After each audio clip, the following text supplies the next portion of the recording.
ทาน ครบรอบ 34 ปี การมรณภาพพระครูวรเวทวิสิทธิ์หรือครูบาธรรมชัยธรรมชโย ครบรอบ 107 ปีชาตการ วันอาทิตย์ที่ 26 ธันวาคม พุทธศักราช 2564 กำหนดการโดยย่อดังนี้ 9:30 นาที พระเถระเจริญพระพุทธมนต์สืบชะตา 10:30 นาที ประกอบพิธีทักษิณานุปทาน ครบรอบ 34 ปีมรณกาลหลวงปู่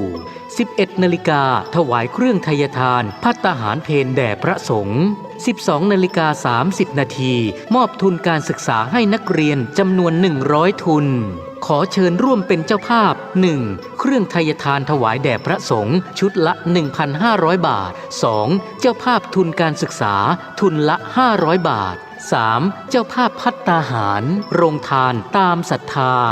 ติดต่อร่วมบุญได้ที่พระครูวิสิทธิ์บุญญากรเจ้าอาวาสหรือพระสมศักดิ์ปัญญาวโร